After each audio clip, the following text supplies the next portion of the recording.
It all started at a human rights campaign event in Los Angeles. Picture this, a room filled with supporters and Democratic Representative Jasmine Crockett takes the stage. Now, Crockett's known for her, shall we say, colorful rhetoric. But what she said next lit the fuse. She referred to Texas Governor Greg Abbott, who uses a wheelchair, as Governor Hot Wheels, and then added, and the only thing hot about him is that he's a hot mess, honey. Now, those words, especially Hot Wheels, that struck a nerve. And for very good reason. Greg Abbott, as many of you know, has been in a wheelchair since 1984 after a tragic accident where a tree fell on him while he was jogging, severely injuring his spine. So, you can imagine, the immediate reaction was intense. People were outraged. Accusations of insensitivity, of outright cruelty, started flying. Social media exploded. News outlets picked up the story and it quickly became a national headline. The core of the issue here is the use of Hot Wheels in relation to Governor Abbott's wheelchair. To many, it sounded like a direct mockery of his disability. And in today's political climate, where every word is scrutinized, that kind of comment is like throwing gasoline on a fire. But here's where it gets complicated. Crockett's supporters and Crockett herself pushed back. They argued that her comments weren't about Abbott's disability at all. They said she was criticizing his policies, particularly his handling of immigration. That hot mess line, they claimed, was about his political actions, not his physical condition. But the damage was done. The phrase Governor Hot Wheels was out there, and it wasn't going away. To understand the weight of this, we need to understand the man himself. Greg Abbott's story is one of resilience. He was 26 years old when that accident happened, and it changed his life forever. But he didn't let it define him. He went on to have a very successful political career, becoming the governor of Texas. This is why many felt that Crockett's comments were so disrespectful. It felt like a direct attack on someone who had overcome immense adversity. And that's where we're at the beginning of the story. A controversial comment, a firestorm of backlash, and a nation divided on whether it was a legitimate political critique or a deeply insensitive personal attack. We will continue this story in the next part. Now, let's dive into the political fallout. This wasn't just a social media spat. This became a full-blown political battle. Republicans, naturally, seized the opportunity. They condemned Crockett's words as a new low in political discourse. They accused her of crossing a line, of using someone's disability for cheap political points. And they demanded an apology. Among those very vocal were many Texas Republican politicians. Representative Randy Weber, also from Texas, announced plans to introduce a resolution to censure Crockett. That's a formal reprimand from the House of Representatives. A serious political move. And that shows you just how seriously they were taking this. Senator John Cornyn, also from Texas, called the comments shameful. These kinds of reactions show the severity of the political backlash that came from those comments. The National Republican Congressional Committee also jumped into the fray, using Crockett's comments to paint a picture of the Democratic Party as being out of touch and even cruel. They highlighted the comments and used them as a tool to try and paint the Democratic Party in a negative light. Social media was a war zone. Conservative voices amplified the outrage, sharing the video clip of Crockett's remarks and demanding accountability. Many people were discussing the double standards of political speech and how if a Republican had made similar comments, the media backlash would have been far greater. But, as always, there's another side to the story. Crockett and her supporters doubled down. They argued that her words were taken out of context. They said she was attacking Abbott's policies, particularly his controversial handling of immigration, and not his disability. They pointed to the hot mess line, saying that was the real target of her criticism. Crockett herself took to social media to clarify her statements. She said she wasn't thinking about the governor's condition, and was instead referring to his policy of transporting migrants to cities with Democratic mayors. She defended her use of the hot mess phrase, saying it was a reference to his terrible policies. This attempt at clarification, however, did little to quell the storm. For many, the Governor Hot Wheels phrase had already done its damage. The debate then shifted to the broader issue of political rhetoric. How far is too far? Where do you draw the line between legitimate political criticism and personal attacks? This incident reignited a national conversation about civility in politics.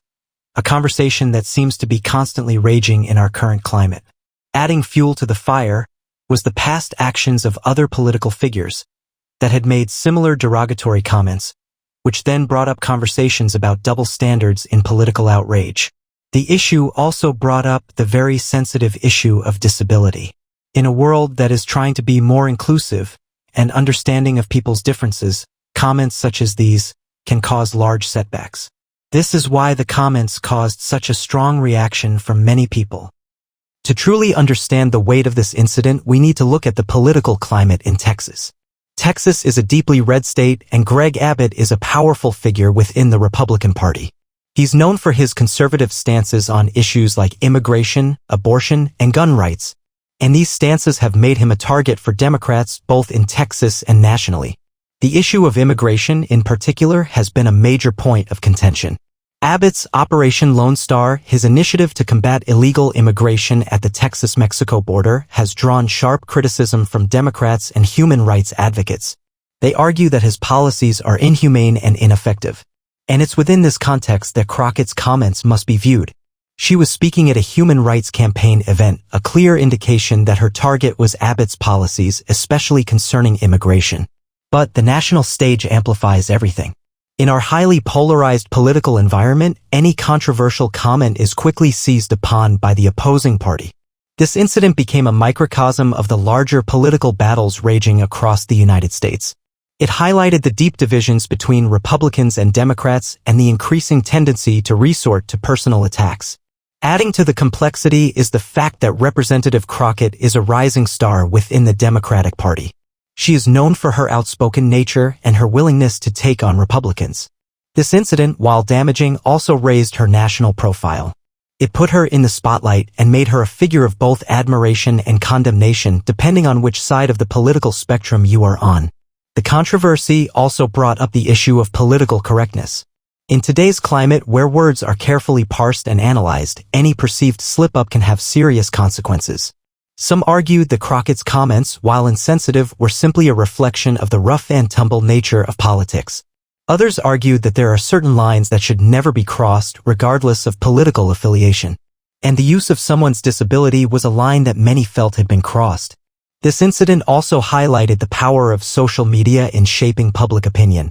Within minutes of Crockett's comments, the video clip was circulating online. The outrage spread like wildfire, fueled by shares, likes, and comments. Social media became a battleground, with both sides using it to amplify their message. And in this type of environment, nuance is often lost and the loudest voices tend to dominate. The news outlets also played a significant role in shaping the narrative. How they framed the story, the headlines they chose, the guests they invited on air, all of these factors influenced public perception. And in our fragmented media landscape, where people tend to consume news that confirms their existing biases, the story was interpreted very differently depending on where you were getting your news from. We will continue the story in the next part by looking at the reactions from disability rights advocates and the ongoing discussion about political discourse. Beyond the political firestorm, this incident sparked a crucial conversation about disability rights and representation. Disability rights advocates were particularly vocal in their condemnation of Crockett's comments. They argued that using someone's disability as a punchline, even in a political context, is deeply harmful. It perpetuates negative stereotypes and reinforces the idea that people with disabilities are somehow less than others. Organizations like the National Disability Rights Network and the American Association of People with Disabilities issued statements expressing their disappointment and concern. They emphasized the importance of respectful language and the need to avoid using disability as a tool for political attacks. They pointed out that such comments contribute to a culture of ableism where people with disabilities are marginalized and discriminated against. Many individuals with disabilities also shared their personal experiences on social media, expressing the pain and frustration caused by Crockett's words. They spoke about the daily challenges they face and how comments like these only add to their burden. They highlighted the importance of empathy and understanding and the need for politicians to be more mindful of their language. This aspect of the story brought a much-needed focus on the issue of disability rights, which is often overlooked in political discourse. It reminded us that words have power and that even seemingly casual remarks can have a profound impact on marginalized communities. It brought up the idea of intersectionality and how those with disabilities can also fall into other marginalized groups that face discrimination. The incident also reignited the ongoing debate about political discourse in the United States. Many people are concerned about the increasing level of vitriol and personal attacks in our political conversations. They argue that this kind of rhetoric undermines our democracy and makes it harder to find common ground. They point to the need for more civility and respect even in the midst of heated political debates. However, others argue that political discourse has always been rough and tumble and that politicians have a right to express themselves forcefully. They point to the First Amendment, which protects freedom of speech, and argue that any attempt to restrict political rhetoric is a slippery slope. They argue that in the face of what they see as injustice, strong language is needed. The conversation also brought up the issue of accountability. Should politicians be held accountable for their words? And if so, how? Some argue that censure resolutions like the one proposed by Representative Weber are necessary to send a message that such comments are unacceptable. Others argue that voters should be the ultimate arbiters of political speech and that politicians should be judged at the ballot box. This discussion highlights the deep divisions in our society, not just politically but also culturally. It reflects our differing views on free speech, political correctness, and the role of government in regulating public discourse. And it shows that even seemingly simple incidents can have far-reaching implications, sparking complex and often contentious debates. We will continue the story in the final part by examining the lasting impact of this controversy and the potential implications for future political discourse. So, where does this leave us? The controversy surrounding Representative Crockett's comments about Governor Abbott has left a lasting impact on the political landscape. It served as a stark reminder of the power of words and the potential for even a single phrase to ignite a national firestorm. The incident highlighted the deep divisions within our society and the challenges we face in navigating complex issues like disability rights and political discourse. One of the most significant impacts of this controversy is the heightened awareness of disability rights.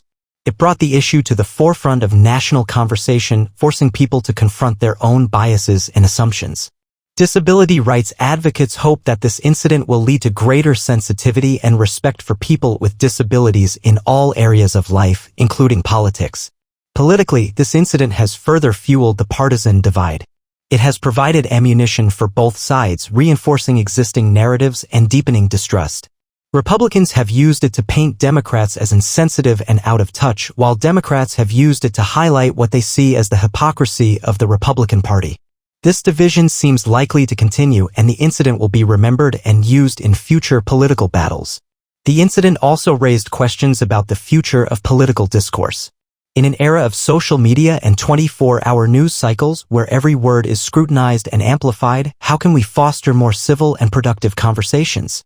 There are no easy answers, but this controversy has underscored the need for greater mindfulness and empathy in our political interactions. Looking forward, this incident could have several implications. First, it may lead to greater scrutiny of political rhetoric, particularly when it involves sensitive topics like disability. Politicians may be more cautious in their language, aware of the potential for backlash. Second, it could further polarize the electorate, reinforcing existing divisions and making it harder to find common ground. Third, it could lead to increased calls for accountability with more demands for censure or other forms of reprimand for politicians who cross the line. It is also important to note that this incident occurred within a larger context of increasing political polarization and the rise of social media.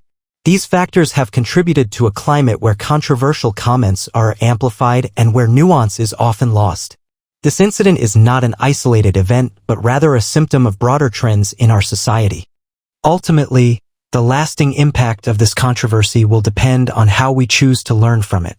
Will it lead to greater understanding and respect, or will it simply fuel further division? The answer to that question remains to be seen. But one thing is certain. The conversation about disability rights and political discourse is far from over. And that's where we'll leave it for now. This story, like so many in our current political climate, is complex and multifaceted.